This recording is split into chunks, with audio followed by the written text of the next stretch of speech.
ஒரே ஒரு 5 லிட்டர் இதய மந்த்ரா கடல் எண்ணெய் பேக் ஒரு மாசம் முழுசுக்கும் அத்தனை சமையல முடிச்சு விடலாம். இதய மந்த்ரா.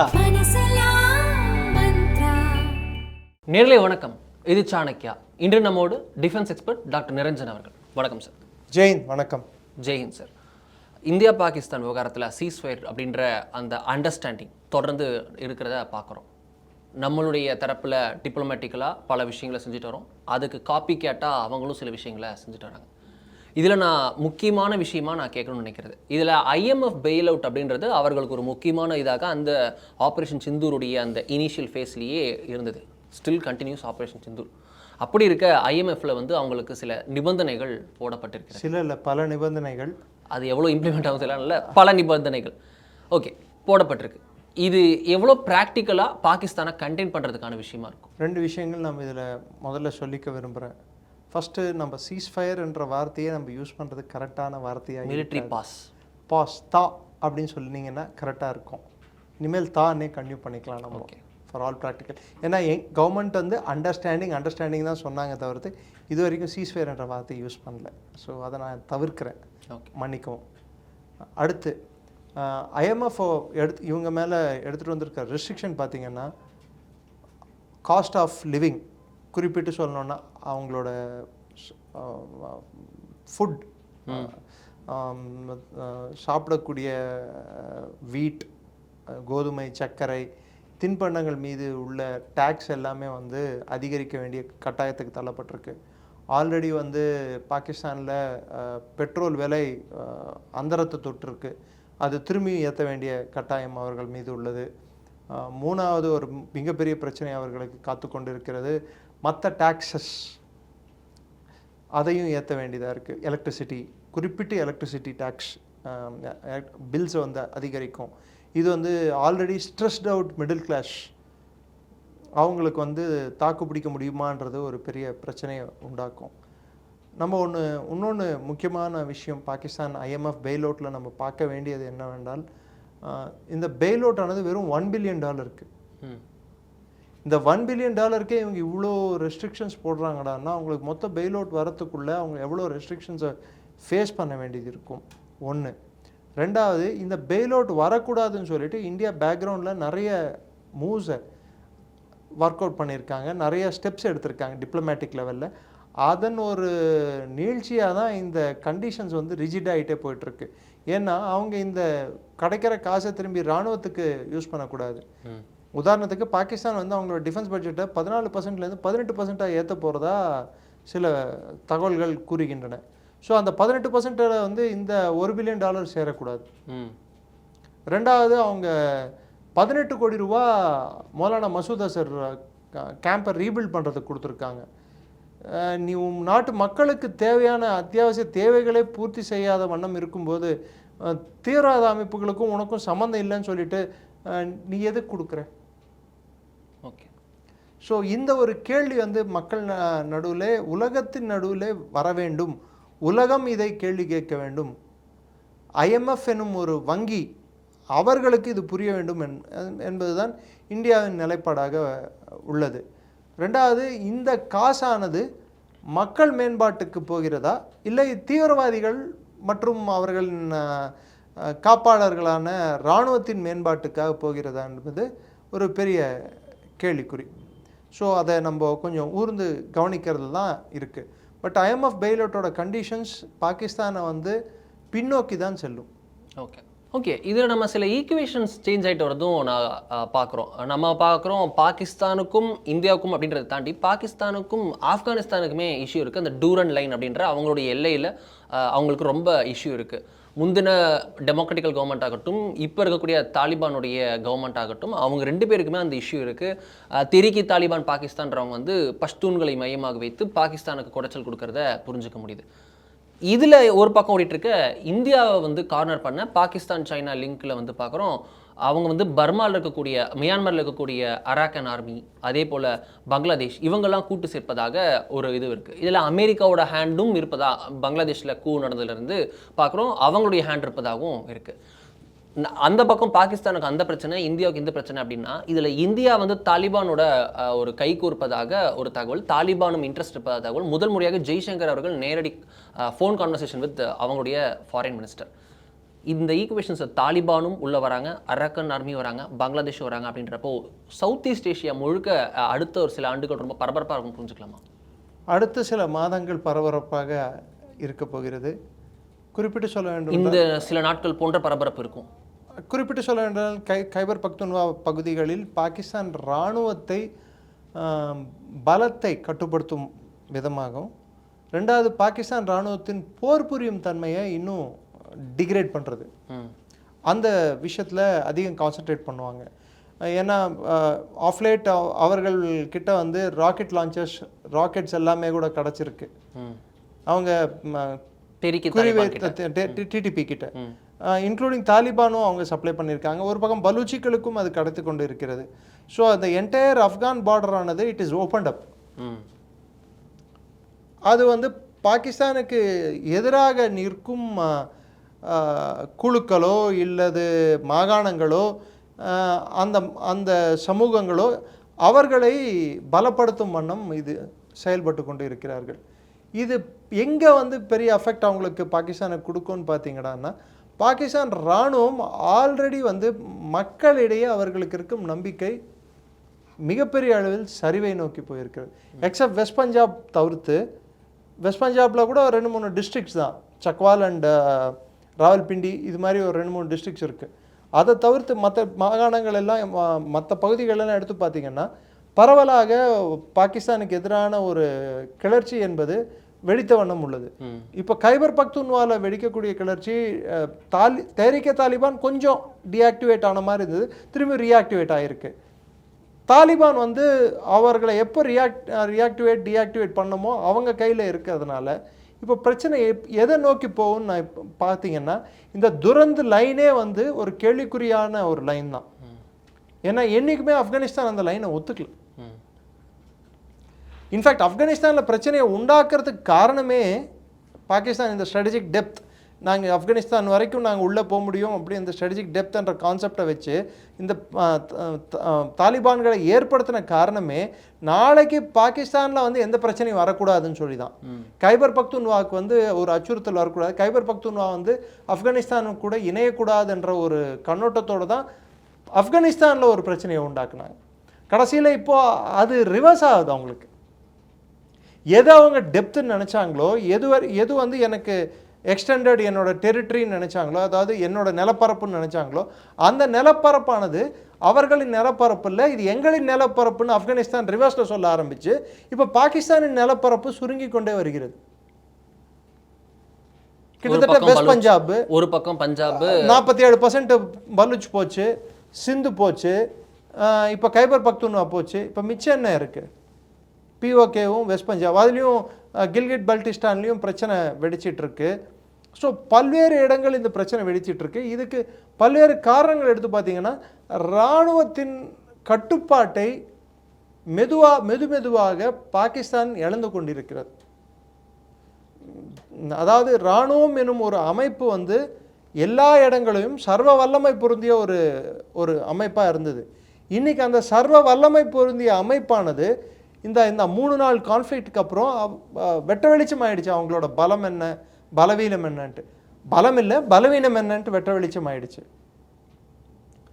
ஸோ அதனால் ஓகே, அவங்கள ஈஸியாக டார்கெட் பண்ண முடியும், இதுதான் ரைட் டைம் அப்படின்னு சொல்லிட்டு எல்லோரும் ஒரே கண்ணோட்டத்தில் பல குழுக்கள் ஒன்றாக இணைந்து செயல்பட்டு கொண்டு இருக்கிறார்கள்.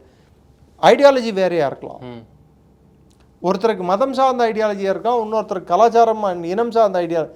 ஆனால் 2 பேரும் போராடுறது ஒரு இராணுவத்துக்கு எதிராக தான், அது பாகிஸ்தான் இராணுவம். அதே மாதிரி அவர்கள் எதிர்ப்பது, இன்னொரு நாடு எதிர்ப்பது யாருன்னா சைனாவை. நீங்கள் மறந்துடக்கூடாது, தாலிபான் வந்து சைனாவை வந்து பேசணும்னு நினச்சாலோ அவங்க டீல் வச்சுக்கணும்னு நினச்சாலோ அங்கே எங்கே கிளிச்சு வரும்டான்னா, எங்கே பிரச்சனை வரும்னு பார்த்தீங்கன்னா, சிங்ஜியாங் ப்ராவின்ஸில் உக்யர் முஸ்லீம்களை அவர்கள் 15 லட்சம் உக்யர் முஸ்லீம்களை கொடுமைப்படுத்திட்டு இருக்காங்க. இன்ஃபேக்ட் கட்டாயமாக ஹேண்ட் சைனீஸை தான் கல்யாணம் பண்ணிக்கணும் உக்யர் பெண்கள் அப்படின்னு சொல்லிட்டு கட்டாயப்படுத்துகிறாங்க. மசூதிகளில் வந்து அவர்களை நமாஸ் ஓத விடுறதில்ல, மசூதிகள் இடிக்கிறாங்க. இடிக்கிறாங்க, நமாஸ் ஓத விடுறதில்ல, குரானை வந்து பறிச்சுக்கிறாங்க. இதை பாகிஸ்தான் கண்ணும் காணாத மாதிரி நாங்களும் நீங்களும் வேறு, நாங்களும் அது வேறு. ஆசிம் முனீர் இந்த இடத்துல வந்து அவருக்கு செலக்டிவ் பிளைண்ட்னஸ் வந்துருச்சா இல்லை அம்னீஷியா வந்துருச்சான்னு எனக்கு தெரியல. ஸோ அதை நம்ம கவனிக்க வேண்டிய விஷயம். ஸோ ஆப்கானிஸ்தான் வந்து ஆப்கானிஸ்தானோட தாலிபானோட கோட்பாடும் தெஹ்ரீக் தாலிபானோட கோட்பாடும் கிட்டத்தட்ட ஒரே மாதிரி கோட்பாடுகள் தான். அதாவது ஷாரியா இஸ்லாமை பரப்புவது, தியோபந்தி ஷாரியா இஸ்லாமை அந்த நிலப்பரப்பு முழுவதும் பரப்புவது. அதுக்கு எதிராக பாகிஸ்தான் ஐஎஸ்ஐ எடுக்கும் இன்னொரு சூழ்ச்சி என்னவென்றால் அவர்கள் ஐஎஸ்கேபியை ஸ்பான்சர் செய்கிறார்கள். இஸ்லாமிக் ஸ்டேட் ஆஃப் கோரசான் அதை ஸ்பான்சர் பண்ணுறாங்க. ஸோ இந்த டைகாட்டமி, இந்த பிரச்சனைகள் வந்து பாகிஸ்தானே வந்து ஒரு குழப்பமான சூழலை சந்தித்து கொண்டு இருக்கிறது. இதில் வந்து சைனா வந்து நடுவில் குதித்து நான் அது பண்ணுறேன் இது பண்ணுறேன், ஆப்கானிஸ்தான் கிட்ட நான் பேசுகிறேன் அப்படின்னு சொல்லும்போது இந்தியாவுக்கு இன்றைக்கி இருக்கிற லிவரேஜ் ஆப்கானிஸ்தான் கூட வேறு லெவல் லிவரேஜ் ஏன் வந்ததுன்னா நம்மளோட சாஃப்ட் பவர் ஆப்கானிஸ்தான் கிட்ட யூஸ் பண்ணோம். ரெண்டாவது நம்ம ஆப்கானிஸ்தான் கூட டைரெக்டாக இன்டர்ஃபியர் பண்ண பார்க்கல. மூணாவது we kept a safe distance from Afghanistan. நாலாவது முக்கியமான விஷயம், நம்ம வந்து அங்கே இருக்கும் ஆப்கான் ஆட்சியை வந்து குறைத்து மதிப்பீடு செய்யவில்லை. ஸோ ஒரு டிகிரி ஆஃப் என்கேஜ்மெண்ட் வந்து தேவை. விரோதிக்கிட்டு நம்ம ஒருவேளை பங்களாதேஷ்லேருந்து நம்ம கற்றுக்கொண்ட பாடமாக கூட எடுத்துக்கலாம். ஷேக் ஹசீனை தவிர்த்து மற்றவங்க எல்லாரையும் நம்ம வந்து புறந்தள்ளி இருந்தோம். இப்போ ஷேக் ஹசீனா போனப்புறம் இப்போ புதுசாக நம்ம கல்டிவேட் பண்ண வேண்டியதாச்சு. பிஎன்பியை கல்டிவேட் பண்ண வேண்டியதாக கட்டாயம் வந்தது. பல பேரை கல்டிவேட் பண்ண வேண்டியதாக கட்டாயம் வந்தது, அரசியல் குழுக்களை, பார்ட்டிகளை. அது மாதிரி பிரச்சனை வரக்கூடாதுன்ட்டு ஆப்கானிஸ்தானில் நம்ம என்ன பண்ண ஆரம்பித்தோம், இவங்க பாகிஸ்தானுக்கு எதிராக திரும்பும் போதே நம்ம வந்து அவங்கள கல்டிவேட் பண்ண ஆரம்பித்தோம். அது இன்னைக்கு நம்மளுக்கு சில டிவிடெண்ட்ஸை தந்துட்டு இருக்கு. இந்த பங்களாதேஷ், ஆப்கானிஸ்தான் இதை தாண்டி நான் கேட்கறது மியான்மரை மையம் கொண்டு நார்த் ஈஸ்ட்டை முடக்க சைனாவும், பங்களாதேஷை மையம் கொண்டு நார்த் ஈஸ்ட்டை முடக்க அமெரிக்காவும், இந்த ரெண்டுத்திலையும் வந்து இந்தியாவை எப்படியாவது முடக்கணும் அப்படின்ட்டு பாகிஸ்தானும் ஒரு சினிஸ்டர் பிளான்ல இறங்குதா நிறைய ரிப்போர்ட்ஸ் வந்துட்டு இருக்கு. அதாவது சைனா, பங்களாதேஷ், பாகிஸ்தான், யூஎஸ் ஒரு ஆக்சிஸ் ஃபார்ம் பண்ணுது. ஆனால் இதில் வந்து மிக குழப்பத்தில் இருக்கும் நாடு வந்து பாகிஸ்தான் இல்லை, பங்களாதேஷ். அங்கே போயிட்டு சைனா கிட்ட $2 பில்லியன் லோன் வாங்குறாங்க.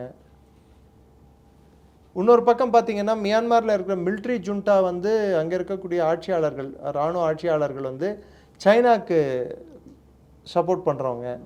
அரக்கன் ஆர்மி வந்து யூஎஸ்க்கு சப்போர்ட் பண்ணுது. இந்தியாவுக்கும் அதில் கொஞ்சம் லிவரேஜ் இருக்குது அரக்கன் ஆர்மி மேலே. அதே நீங்கள் பங்களாதேஷ் வந்து சைனா கிட்ட காசு வாங்குது, அமெரிக்கா கிட்டேயும் ஒரு நல்லுறவை வைக்கணும்னு நினைக்கிறாங்க. பட் அது பாசிபிளா, அது ஃபீஸிபிளா என்பது போகக்கூடிய நாட்கள் தான் சொல்ல முடியும்.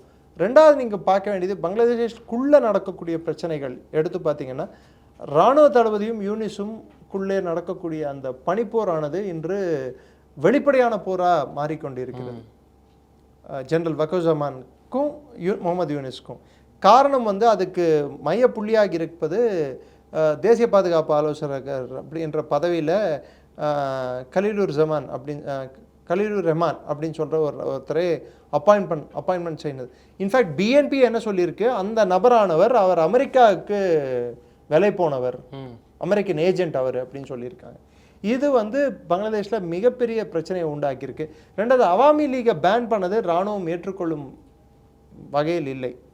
மூணாவது ஒரு பிரச்சனை என்னன்னா, பங்களாதேஷ் இராணுவம் எத்தனை நாட்கள் நாங்கள் லா அண்ட் ஆர்டரை கட்டுப்படுத்த முடியும், அது எங்கள் வேலை இல்லை அப்படின்றதுல அவங்க கிளியராக இருக்காங்க. இந்த சூழ்நிலையில் யூனிஸ் வந்து முன்னுக்கு பின் முரணா ஸ்டேட்மெண்ட்ஸ் விடுறது, நம்மளுக்கு வந்து டிரான்சிட் காரிடாரை முடக்கினது, அதாவது நம்மளோட இது கார்கோ போகிறதுக்கு, அதுக்கு நம்ம கவுண்டர் மெஷர்ஸில் நம்ம லேண்ட் போர்ட்ஸை முதல்ல மூடணும்.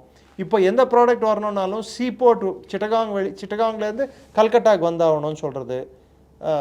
பத்தாயிக்கு வெறும் அவங்களோட எஃப்எம்சிஜி ப்ராடக்ட்ஸ், அந்த ப்ராடக்ட்ஸ் பல அவங்க நாட்டில் உற்பத்தி பண்ணுற ப்ராடக்ட்டுகளை வெஸ்ட் பெங்கால்லையும் பீகார்லேயும் நார்த் ஈஸ்ட்லேயும் வந்து விற்பனைக்கு பண்ண முடியாமல் நம்ம இன்னைக்கு அதோட ஏன்னா அது உள்ளே வரும்போதே அதோட செலவு அதிகமாகிடுது. ஸோ அந்த ப்ராடக்ட் எடுத்துகிட்டு வந்தாலும் அந்த ப்ராடக்டை வாங்க மாட்டாங்க யாரும். அந்த அளவுக்கு அந்த ப்ராடக்டோட காஸ்ட்டை ஏற்றி விட்டோம் நம்ம. இன்றைக்கி பங்களாதேஷ்க்கு இதால் நடக்கக்கூடிய லாஸ் வெறும் டெக்ஸ்டைல் இண்டஸ்ட்ரியிலேருந்து அவங்களுக்கு நடந்திருக்கிற லாஸ் வந்து $800 மில்லியன். பங்களாதேஷ் போன்ற நாட்டுக்கு இந்த அந்நிய செலாவணி என்பது ரொம்ப முக்கியமான பணம். அவ்வளோ தூரம் அவங்க லாஸை நோக்கி போயிட்டுருக்காங்க. ரெண்டாவது, பங்களாதேஷ் இராணுவம் வந்து திரும்பி நான் வந்து 7 சிஸ்டர்ஸை கைப்பற்றுவேன், சிக்கன் ஸ்னெக்கு, இந்த பேச்சை யூனிஸ் பேசுவதால் சிக்கன் ஸ்னெக்கில் உங்களுக்கு தெரியுமோ தெரியாதோ கடந்த 5 மாத காலமாக ஏதோ ஒரு விதத்தில் நம் இராணுவ அந்த எக்ஸைஸ் மிலிட்ரி எக்ஸைஸ் அப்படின்வாங்க, இப்போ பண்ணிட்டே தான் இருந்தோம். இப்போ ரீசெண்டாக கூட போர் பயிற்சிகள் செய்த வண்ணம் இருக்கிறோம். இப்போ டீஸ்டார் ரிட்ஜுக்கிட்டே பண்ணிட்டு இருக்கோம். பங்களாதேஷ் இன்னைக்கு இன்ஃபேக்ட் பங்களாதேஷ் இராணுவம் வெளிப்படையாக வந்து பேச வேண்டிய கட்டாயமே, ஒரு நியூக்ளியர் பவர்டு பாகிஸ்தானுக்கு 3 நாள்னா அப்போது நமக்கு கொத்தமல்லி மாதிரி தூக்கி போட்டுருவாங்க. Hardly 6 hour game, 6 hour game. ஒரு கோர் போதும் டோட்டலி கான்கர். தேவைப்பட்டால் நம்ம பங்களாதேஷை 2ஆக உடைக்கலாம், நம்மளுக்கு தேவையான டெரிட்டரியை வந்து பிடித்து கொள்ளலாம், எது வேணாலும் பண்ணலாம். அவங்க கிட்ட ஒரு சிக்கன் ஸ்னெக் இருக்குல்ல, சிட்டகாங்குக்கு மேல வந்து பாக்குறோம். ஆக்சுவலா நம்மளோட திரிபுரா சைடுல அதான் நம்ம திரிபுரால சொல்லியிருக்காங்க, அதை பீச் ஆக்கிடலாமே அப்படின்ட்டு. சிட்டகாங்கே நம்ம பீச் எக்ஸ்டென்ஷன் ஆக்கிடலாமே. சிட்டகாங் ஹிந்துஸ் அதிகமா இருக்கக்கூடிய இடமும் கூட. ஆமா, சக்மா ரெஃப்யூஜிஸ்ன்னு சொல்லக்கூடியவர்கள் சிட்டகாங் ஏரியாவை சேர்ந்தவங்க தான். ஹிந்துஸ் அதிகமாக இருக்காங்க. அதே மாதிரி ரங்கப்பூர் ரீஜனில் ஹிந்துஸ் இருக்காங்க, நாராயண்கஞ்சில் ஹிந்துஸ் இருக்காங்க. அதாவது வெஸ்ட் பெங்காலை ஒட்டி இருக்கக்கூடிய மேல் பகுதியில் சிக்கன் ஸ்னெக்லையும் ஹிந்துஸ் அதிகமாக இருக்காங்க, சிட்டகாங்லையும் கீழே டாக்கா சுற்றி இருக்கக்கூடிய இடத்துல மட்டும்தான் முஸ்லீம்ஸ் இருக்காங்க. அதனால தான் நம்ம என்ன பண்ணுறோம், திரிபுரா கொட்டின போல் சவுத் ஈஸ்ட் கார்னரில் ஒரு பகுதியை கார்வர்ட் பண்ணி அப் டு சிட்டகாங் வரைக்கும் நார்த் வெஸ்ட் காரிடாரை கார்வர்ட் பண்ணி பெங்காலோட இணைச்சு 2 காரிடாரை கார்வர்ட் பண்ண முடியுமான்ற ஒரு எண்ணோட்டம் இருக்கிறது. டாக்டர் ஒரு பிளான் இருக்கு. ஓகே, கார்வர்ட் பண்ண முடியுமான்னு சொல்லிட்டு டீஸ்டா நதியை எல்லையா வச்சு அப்படி பண்ணோம்னா பங்களாதேஷ் வந்து வர்ச்சுவலா சாண்ட்விச் மாதிரி ஆயிடும். அவன் சொல்ற சிக்கன் நெக் இருக்காது, it will become a camel's neck. இன்னும் சொல்ல போனா எலிஃபென்ட்ஸ் நெக் ஆயிடும். நம்மளுக்கு மிகப்பெரிய நிலப்பரப்பு பெரிதாகும். ஆனால் பங்களாதேஷ் வந்து I think they are biting more what they can swallow. முழுங்கிறதுக்கு அதிகமாகவே அவர்கள் வாயில் திணிக்கிறார்களோ என்று ஒரு அச்சம் இருக்குது. அது அவங்க இராணுவத்துக்கு அதிகமாக இருக்குது. ஏன்னா இராணுவத்தில் கிட்டத்தட்ட 40% பங்களாதேஷ் இராணுவம் யூஎன் பீஸ் கீப்பிங் ஃபோர்ஸ்க்கு அனுப்பிட்டு இருக்காங்க. அவங்க நாட்டுக்குள்ளே இருக்கிற இராணுவத்தோட ஸ்ட்ரென்த்து பத்தாது, அவங்களோட ஒரு மிலிட்ரி எக்ஸசைஸை ஒழுங்காக கண்டக்ட் பண்ண முடியல. பத்தாவது செக்யூரிட்டி டியூட்டிஸில் வேறு அவங்க போட்டிருக்காங்க. 4096 kilometre India Bangladesh border. In fact Pakistan பார்டரோட பெருசு. இந்த பார்டரில் இவ்வளோ பெரிய பார்டரை வச்சுட்டு we are the entry point to Bay of Bengal. அப்போ நீ என்ட்ரி பாயிண்ட்னா அப்போ தமிழ்நாடு என்ன, ஆந்திர பிரதேஷ் என்ன, ஒரிசா என்ன, இதெல்லாம் என்ன பக்கத்து நாட்டில் இருக்கா? That shows that man is geographically blind. பூகோள ரீதியில் அவருக்கு சரியாக பார்வை இல்லை என்று தான் இது காட்டுது. நான் சொல்றது யூனிசெஃப். இப்போ நம்ம நேத்தி பார்க்குறோம் அமெரிக்கன் சோல்ஜர்ஸ் இன் பங்களாதேஷ் அப்படின்ற இடத்துல நம்ம பார்க்குறோம். அவங்க இருக்காங்க, அரக்கன் army, Bangladesh army, US army, 3 பேர் வந்து ஒரு ஃபயர் விஷயத்தில் எப்படி ஒரு மீட்பு பண்ணி பண்ணுன்ற ஒரு பேரில் அனௌன்ஸ்மெண்ட் பண்ணிட்டு ஏதோ எக்ஸைஸ் பண்ணிருக்காங்க. சைனா கூடயும் பாகிஸ்தான் கூடயுமே கூட இதில் வந்து பங்களாதேஷ் வந்து இது பண்ணிருக்காங்க. மறுபக்கத்தில் பாகிஸ்தானில் சைனா வந்து டேம் கட்டி கொடுத்துட்டு இருக்காங்க. அவங்களுக்கான தண்ணிக்கு இந்த நம்மளோட இண்டஸ் வாட்டருடைய மூவுக்கு கவுண்டர் பண்ணுற மாதிரி அவங்க சில விஷயங்களை அங்கே பெனிஃபிட் பண்ணுற மாதிரி பண்ணிருக்காங்க. இல்லை சைனா அமெரிக்கா எப்படி ஒரே ஈக்குவேஷனில் இந்தியாவை தடுக்கணும், இந்தியாவின் வளர்ச்சியை தடுக்கணும்ட்டு ஒரே இடத்துல சேர்றாங்க? நீங்கள் கேட்ட டேம் ஆனது அது கட்டுறது வந்து கைபர் பக்தூன்வாலா கட்டிகிட்டு இருக்காங்க. ஆப்கானிஸ்தானுக்கு இஷ்யூ. ஆப்கானிஸ்தான்லேருந்து அது அந்த ஸ்வாத் ரிவர் அப்படின்னு சொல்லுவாங்க, அந்த நதி மீது தான் இந்த அணையானது கட்டப்படுகிறது. அந்த அணை முகமது டேம் அப்படின்வாங்க, அந்த டேம் பேர். அது வந்து இதுக்கு முன்னாடியே கட்ட ஆரம்பித்தாங்க, இப்போ ஸ்பீடப் பண்ணியிருக்காங்க. ஏன்னா அதுலேருந்து வரக்கூடிய உபரி நீரை இண்டஸில் கலந்து பாகிஸ்தானை வந்து இந்த இண்டஸ் வாட்டர் ட்ரீட்டி பிரச்சனையிலேருந்து மீட்பதற்கு சைனா சில முயற்சிகளை கையை எடுத்துக்கொண்டு இருக்கிறது. பட் அந்த இன்னொரு பக்கம் பார்த்திங்கன்னா US, Pakistan, China, Bangladesh, Pakistan and பங்களாதேஷ்க்கு ஒரே குறிக்கோள் தான். பாகிஸ்தான் அண்ட் பங்களாதேஷ்க்கு வந்து தேர் எங்கே வித்து எங்கே போட்டாலும் செடி எங்கே வளர்ந்தாலும் கடைசியில் வித்து எங்கேருந்து வந்ததுன்னு பார்த்தீங்கன்னா பாகிஸ்தான்ற வித்து வந்து பங்களாதேஷ்லேருந்து வந்தது தான். செப்பரேட்டிசம் என்ற வித்து டாக்காவில் போடப்பட்டது. சமீல கான் முஸ்லீம் லீக் என்பது டாக்காவில் ஆரம்பிக்கப்பட்டது. ஸோ அதை நீங்கள் மறந்துடக்கூடாது. அந்த பிரிவினைவாதம் என்பது பங்களாதேஷோட ஜீன்லேயே மிக்ஸ் ஆகிருக்கு. அதோட நீழ்ச்சியாக தான் பாகிஸ்தானை பார்க்கணும், தவிர்த்து பாகிஸ்தானோட நீழ்ச்சியாக பங்களாதேஷை பார்க்கக்கூடாது. நீங்கள் பெங்காலி லாங்குவேஜ் மட்டும்தான் வித்தியாசம், மற்றபடி எல்லாம் ஒன்று. ஐடியாலஜி அவங்க பிரிவினை முதல்ல பேசுனதே பெங்காலிஸ் தான், அவங்க பேசல. So it's all together different subject. இன்னொரு நாள் அது ஓகே பேசலாம். ரிகார்டிங் அமெரிக்கா அண்ட் சைனா, அவங்க இன்ட்ரெஸ்ட் எங்கே மேட்ச் ஆகுதுன்னு பார்த்தீங்கன்னா, இந்த சண்டையானது, இந்த 3 நாள் நடந்த இந்த கான்ஃப்ளிக்ட் ஆனது, கான்டாக்ட்லெஸ் கைனடிக் வார்ஃபேர் ஆனது, இதில் அதிகமாக அடி வாங்கின இல்லை லாஸ் ஆன நாடு இது உங்களை பொறுத்த வரைக்கும்? ஃபிசிக்கலாக பாகிஸ்தான், பட் பிஸ்னஸ் ரீதியாக பார்த்தோன்னா சைனா, ரெண்டாவது அமெரிக்கா. அவன் 2 பேரோட ரேதான் டிஃபென்ஸ் சிஸ்டம்ஸ், அதாவது அவங்களோட ரேடார்ஸ் அண்ட் சென்சார்ஸோட அதுவும் அஃபெக்ட் ஆகிருக்கு, அதுவும் இன்கேப்பபிள்னு ப்ரூவ் ஆகிருக்கு. அதே சமயத்து இந்த சைடு எடுத்து பார்த்தோம்னா சைனாவோட கிட்டத்தட்ட அவங்க சப்ளை பண்ண எல்லா ரேடார்ஸுமே வந்து நம்ம செயலிழக்க செய்திருக்கோம்.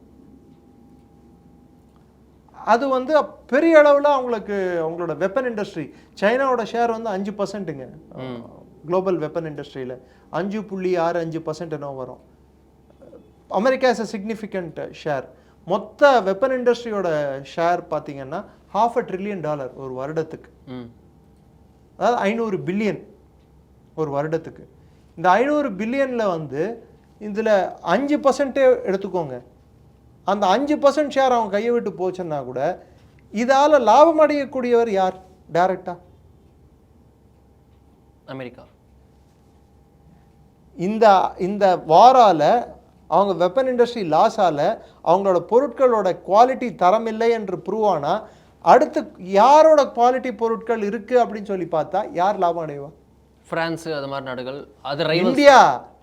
ஓகே, இந்தியா இன்னும் டேரெக்டாக மார்க்கெட்டில் ஃபுல்லாக போடலாம். நம்ம இன்னும் பிரம்மோஸ் உள்ள போகிறோம், தேஜஸ் சில இடத்துல போகுது, இன்னும் ஃபுல்லாக போடலாம். ஆகாஷ், பிரம்மோஸ், அர்மேனியா கேட்டுருக்காங்க, இன்னும் முழுசாக நம்ம சைன் பண்ணல.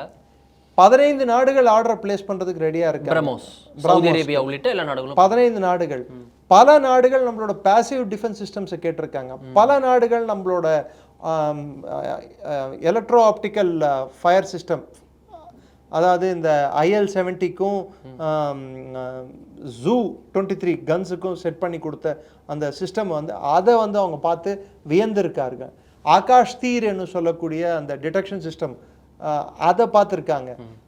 ப்ளஸ் நாகாஸ்திரா லாய்ட்ரிங் அம்யூனிஷன், இது மாதிரி பராக் இந்தியா இஸ்ரேல் ஜாயிண்ட் வெஞ்சரில் டெவலப் பண்ணது. இப்போ பிரம்மோஸ் நெக்ஸ்ட் ஜென்ரேஷன் வரப்போகுது, என்ஜி எல்லாத்துலேயும் ஃபிட் பண்ணுற மாதிரி. ஸோ அவங்க இதெல்லாம் பார்க்கும்போது அவங்கள பொறுத்த வரைக்கும் இவர்களின் நஷ்டம் யாருக்கு லாபம்? ஓகே, அதனால தான் கை கோர்த்துருக்காங்க. ஸோ ஆட்டோமேட்டிக்காக இப்போது அமெரிக்காவில் ஒரு நெரேட்டிவும் அதே தான் செட் பண்ணுறாங்க. வெஸ்டர்ன் மீடியா நெரேட்டிவ் பார்த்தீங்கன்னா இது போரே இல்லை, இதுக்கு வந்து 2 பேரும் வேற கிளப் பண்ணுறாங்க, இந்தியாவும் பாகிஸ்தானை கிளப் பண்ணுறாங்க. இதுக்கு அமைதி பேச்சுவார்த்தை தேவை, இது 2 பேர் உட்காந்து பேசி முடிச்சிக்க வேண்டிய விஷயம். இதையே வந்து போராக்கணும், இது அணு ஆயுத போராக மாறக்கூடாது. பட் நம்ம எல்லா ரெட்லைன்ஸையும் மீறி இருக்கோம்.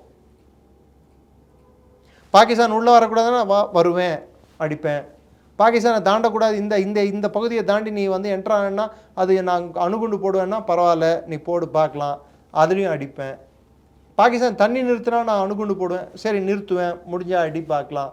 ஸோ எதெல்லாம் பாகிஸ்தான் வந்து ரெட் லைன், இதெல்லாம் இந்தியா பண்ணால் நான் அடிப்பேன் அப்படின்னு சொன்னானோ, அணுகுண்டு போடுவேன்னு சொன்னோம், அது எல்லாத்தையும் நம்ம வயலேட் பண்ணியிருக்கோம். கடைசி நியூக்ளியர் ஃபெசிலிட்டி பக்கத்துலேயும் போயிட்டு இருந்திருக்கோம். நம்ம தெரிஞ்சு போல. அப்போ பாகிஸ்தான் நம்மளை சீட் பண்ணியிருக்கான். சொல்லாமல் வந்திருக்காங்க அந்த இடத்த. ஜனவரி 1 அவன் கொடுத்த லிஸ்ட்டும் நம்ம கொடுக்குற லிஸ்ட்டும் வந்து எங்கே நம்ம வச்சிருக்கோன்ற ஓரளவுக்கு உண்மைத்தன்மையோடு இருக்க வேண்டும். அப்போ பாகிஸ்தான் வந்து மிலிட்ரி இதில் வந்து இன்ஸ்டலேஷன்ஸில் அவன் நியூக்ளியர் ஃபெசிலிட்டியை வச்சிருக்காது, நம்ம ஏமாத்திருக்கான். அப்போ நம்ம தெரிஞ்சு பண்ணலை. அதுதான் நம்மளோட டிஜிஎம்ஓ ஏர் வந்து சொன்னது, air operations. We have not bombed Kirana அப்படின்னு சொல்லிட்டு அவர் சொன்னார் பாருங்க. ஏன்னா thanks. See certain things are plausible deniability அப்படின்வாங்க. நானா பண்ணேன் அப்படியா, ஓகே அப்படின்னு சொல்லுவோம் பார்த்தீங்களா. சரி, இதெல்லாம் ஒத்துக்க முடியாது. நம்ம ஒத்துக்க தேவையில்லை. ஏன்னா அவங்க கொடுத்த டீட்டெயில்லையே அது இல்லை. சி யார் உண்மையை சொல்லணுமோ அவங்க உண்மையை சொல்லாதப்போ தப்பு நம்ம மேலே எப்படி வரும்? ஓகே, புரியுதுங்களா? புரியுது. அதுதான் அவங்க பண்ணது. இதில் நான் ஃபைனலாக கேட்கணுன்ற கொஷின் சார், அசம் முனிர் வந்து இப்போது ஃபீல்டு மார்ஷல் டு ஃபீல்டு மார்ஷலாக அவர் வந்து தன்னைத்தானே ப்ரமோஷன் பண்ணியிருக்காரு. இதுக்கு முன்னதாக பார்க்குறோம் ஆயூப் கான் தான் 60s to 70s ஃபீல்டு மார்ஷலாக தோத்த உடனே ஃபீல்டு மார்ஷல் ஆனார். இவரும் தோத்த உடனே ஃபீல்டு மார்ஷல். அதான் அவருடைய ஃபீல்டு மார்ஷல் ப்ரமோஷன் வந்து பங்களாதேஷ்ன்ற நாடை பிரித்து கொடுக்கறதுக்கு உதவியது. இவருடைய பாகிஸ்தானி நாளா உடையறதுக்கு உதவுமோ என்னோ தெரியல. நான் இதில் கேட்கணும்னு நினைக்கிறது, ஃபீல்டு மார்ஷலாக அசம் முனிர் வந்திருக்காரு, ப்ரமோட் இருக்காரு. இது அவரை ஈஸ் அவுட் பண்ணுறதுக்கா இல்லை அவர் கூக்கா? இது ஓகே, இது தனி சப்ஜெக்ட். நான் இதில் கேட்கணும்னு நினைக்கிறது, இதை வச்சு நம்ம வந்து இந்தியா பாகிஸ்தான் ரிலேஷன்ஸில் எஸ்கலேஷன் பாயிண்ட் இன்னும் இருக்குன்னு நினைக்கிறீங்களா? ஃப்ளேர் அப் இருக்குன்னு நினைக்கிறீங்களா? இது நான் 2 கண்ணோட்டத்தில் பார்க்குறேன். First let me talk about Asim Munir for field மார்ஷல்ன்றதை பற்றி பேசுகிறேன். ஃபீல்ட் மார்ஷல்ன்றது வந்து யார் யார் இருந்திருக்காங்கன்னு கொஞ்சம் ஹிஸ்ட்ரி எடுத்து பார்த்தோம்டான்னா, ரோமல், மாண்டகோமரி பேருங்க சொல்லும் போதே நம்மளுக்கு புல்லரிக்கும். அவங்களோட மிலிட்ரி பிரெயின். வில்லியம் ஸ்லிம், இந்தியாவில் எடுத்தால் ஃபீல்ட் மார்ஷல் சாம் மெனக்ஷா, கரியப்பா, அவங்களுக்குன்னு ஒரு மிலிட்ரி லெகசி இருக்கணுங்க. இவனுக்கு என்னங்க மிலிட்ரி லெகசி இருக்குது? இவன் ஜென்ரலாக இருக்கிறதுக்கே தகுதி இல்லை. Pardon my language, he doesn't deserve my respect. இவன் ஆர்மி ஜென்ரலாக இருக்கிறதுக்கு இந்தியாவில் இருந்தால் இவன் வந்து ஹவில்தார் ரேங்க்கு கூட நாட் சூட்டபிள் இவன். And he has awarded himself a field marshal post. இதில் 2 கண்ணோட்டமும் இருக்குது, சொல்லி முடிச்சிடுறேன் நான். முதல் கண்ணோட்டம், ஒன்று அவனை ஈஸ் அவுட் பண்ணுறதுக்காக ஃபீல்ட் மார்ஷல் ரேங்க் கொடுப்பாங்க. ஃபீல்ட் மார்ஷல் ரேங்க் கொடுத்தா that is ultimate rank. he can have his car, he can have all the luxury. அவனுக்கு தேவையான பங்களா, வீடு அது எல்லாம் கிடச்சிரும். ஸோ அவன் ரிட்டையர் ஆனால் கூட அவனுக்கு பிரச்சனை. ரிட்டையர்மெண்ட் இல்லையும் கூட, ரிட்டையர்மெண்ட் இல்லை. ஏன்னா field marshal cannot retire practically speaking until his death. they are FM.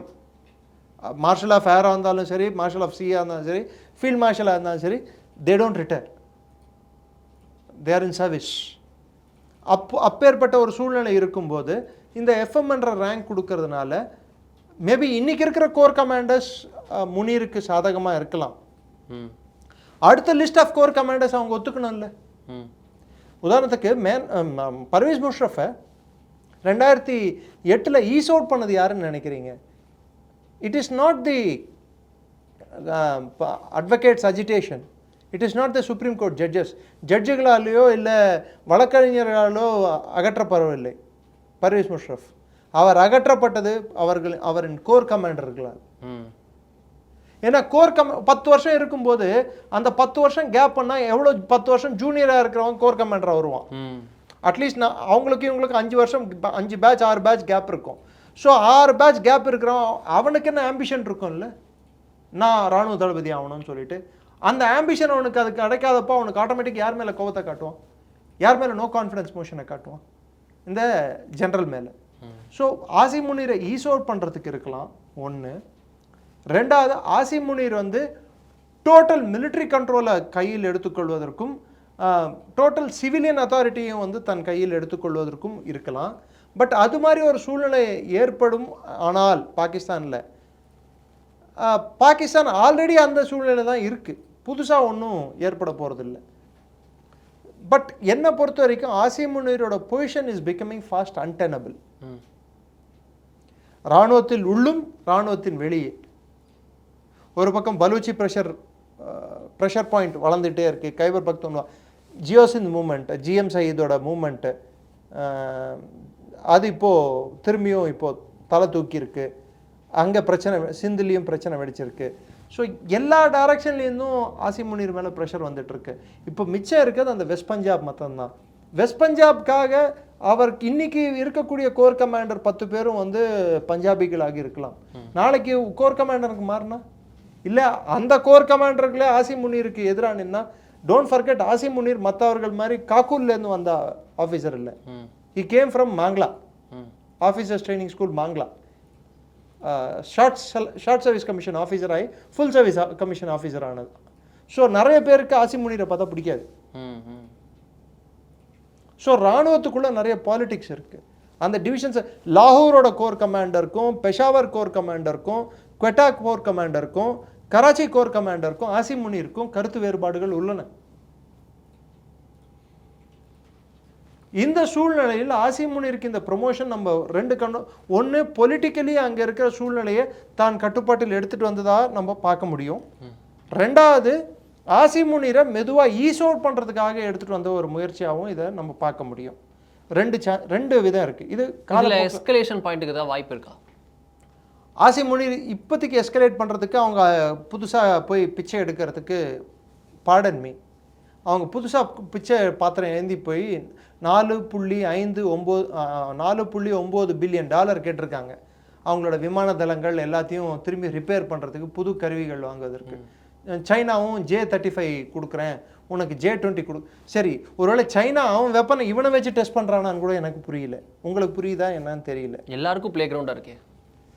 Pakistan வந்து கிட்டத்தட்ட நம்ம சொல்லுவோம் பார்த்தீங்களா, ஜோக்கர்னு சொல்லிட்டு கிரிக்கெட் ஆடும்போது 2 சைடையும் ஒருத்தனை காமனாக வச்சுக்கிட்டு அவன் இந்த சைடும் பேட்டிங் ஆடலாம், அந்த சைடும் அது மாதிரி பாகிஸ்தானை வந்து they are using him as a some kind of a joker. So டைரெக்டாக சைனா வந்து இந்தியா கிட்ட மோதினா அவங்களுக்கு விளைவுகள் தெரிய வரும். கல்வானில் அவங்க பார்த்துட்டாங்க. ஸோ டைரெக்டாக கான்ஃபரன்டேஷனிஸ்ட் அப்ரோச் எடுக்க மாட்டாங்க சைனா. அதுக்கு பதிலாக பாகிஸ்தானை ப்ராக்சியாக யூஸ் பண்ணுறதுக்கான சான்சஸ் உண்டு. ஸோ அவங்களோட வெப்பன் சிஸ்டம் வேணும்னா கொஞ்சம் கொடுத்து என்னதான் நடக்குமே பார்க்கலாமே அப்படின்னு சொல்லி பார்ப்பாங்க. But is Pakistan in a position to fight? That's a $1 million question. Is Bangladesh is in a position to fight? That's a $1 million question.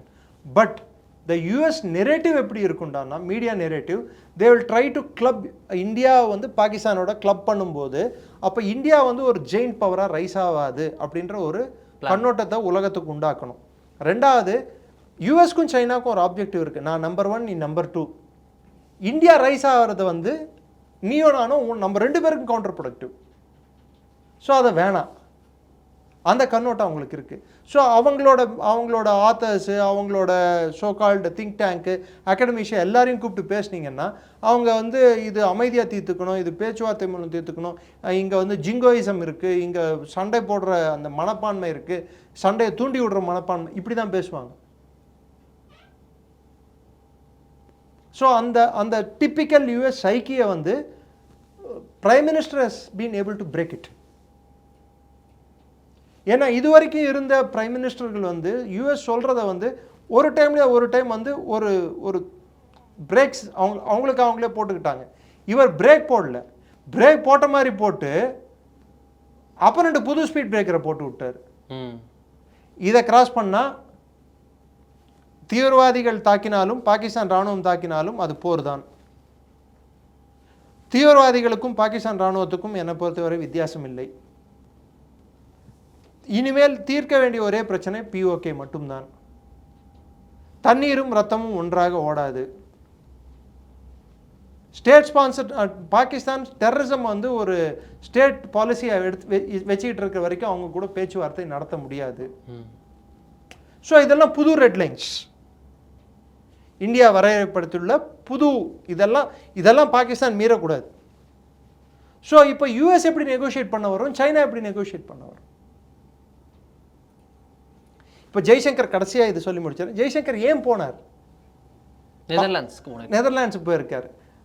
Mine hunters ships வந்து பாகிஸ்தானுக்கு செகண்ட் ஹேண்ட் ஷிப்ஸ் வந்து கொடுத்துருக்காங்க. யாரு? பாகிஸ்தானுடைய second or third largest defence exporter பார்த்தோம்னா அவங்க தான், Netherlands. அவங்க ஷிப்ஸ் கொடுத்துருக்காங்க. அந்த ஷிப்புங்க வந்து பார்த்தீங்கன்னா PNS Hunain, PNS Yamama, 98 metre long, அது கிட்டத்தட்ட 100 மீட்டர் லாங். அது ட்ரோன்ஸையும் அதுலேருந்து லான்ச் பண்ணலாம், 2வது ஹெலிகாப்டரையும் லான்ச் பண்ணலாம். இதுக்கு முன்னாடி 2020 91 மீட்டர் லாங்கு 2 ஷிப்பு கொடுத்தாங்க, யார்முக் அண்ட் டர்புக் அப்படின்னு சொல்லிட்டு. ஸோ நெதர்லாண்ட்ஸ் இது இல்லாமல் மைன் ஹண்டர்ஸ் ஷிப்ஸ் வந்து கொடுத்துட்ருக்காங்க. இது ஃபஸ்ட்டு 2, அதுக்கப்புறம் 2, மொத்தம் 4 கொடுத்துருக்காங்க. ஸோ அவங்களுக்கு வந்து அதிகமான நேவல் அசட்ஸை கொடுக்கறது நெதர்லாண்ட்ஸாக இருக்குது. அதை வந்து முற்றுப்புள்ளி வைக்கணும், அதுக்கு ஒரு ஃபுல் ஸ்டாப் போடணும். ஏன்னா இது கொடுக்கறதுனால இந்திய கடற்படையோட ஆதிக்கத்தை பாகிஸ்தானால ஒன்றும் பண்ண முடியாது. பட் அது கூட பாகிஸ்தானுக்கு கிடைக்காம பண்ண வேண்டியது ஒரு டிப்ளமேட்டிக் லெவலில் நம்ம எடுக்கக்கூடிய முயற்சிகள். ஸோ இது வந்து ஜெய்சங்கரோட பயணம் அதை நோக்கிய பயணம் தான். இப்போ நம்ம பார்லிமெண்ட்ரி குழு போயிருக்கிற பயணங்களும் வந்து பாகிஸ்தான் வந்து கெட்ட நாடுன்னு சொல்கிறதுக்கு, அவங்க பண்ணாங்கன்னு சொல்கிறதுக்கு இல்லை, அவங்க இதுதான் பண்ணாங்க, நாங்கள் இதுதான் பண்ணுவோம், தயவுசெய்து புரிஞ்சுக்கோங்க, you should expect this is the new normal, இனிமேல் இதுதான் நடக்கும். பாகிஸ்தானை கட்டுப்பாட்டில் வைத்துக்கொள்வது உலக நாடுகளின் பொறுப்பு. அதை எப்படி கட்டுப்படுத்தணுமோ கட்டுப்படுத்துங்க. அது ஐஎம்எஃப் கட்டுப்படுத்துதா, இல்லை யூஎஸ் கட்டுப்படுத்துதா, இல்லை யார் கட்டுப்படுத்துகிறாங்களோ கட்டுப்படுத்துங்க, அது உங்கள் கையிலேயே விட்டுடுறோம். அதை தான் எடுத்து போயிருக்காங்களே தவிர்த்து பாகிஸ்தான் என்னை அடிச்சிட்டான், நீ தயவுசெய்து எதா பண்ணு, அது மாதிரி we are not going to request somebody to do our job. நமது வேலையை அவர்கள் செய்ய சொல்லி நம்ம கேட்க போகிறதில்ல, நாங்கள் செஞ்சு முடிச்சிட்டோம். ஆனால் இன்னொரு வாட்டி பண்ணாலும் அதே தான் பண்ணுவோம் நாங்கள். பாகிஸ்தானுக்கு வக்காலத்து வாங்கிட்டு வர யாரானாலும் இதை கொஞ்சம் பார்த்துக்கோங்க அப்படின்னு சொல்கிறதுக்கு தான் இந்த பார்லிமெண்ட்ரி குழுக்களை அமைச்சிருக்கோம். இது ஒரு ஆக்கப்பூர்வமான முடிவு, அதே மாதிரி அழுத்தம் திருத்தமான ஒரு முடிவு.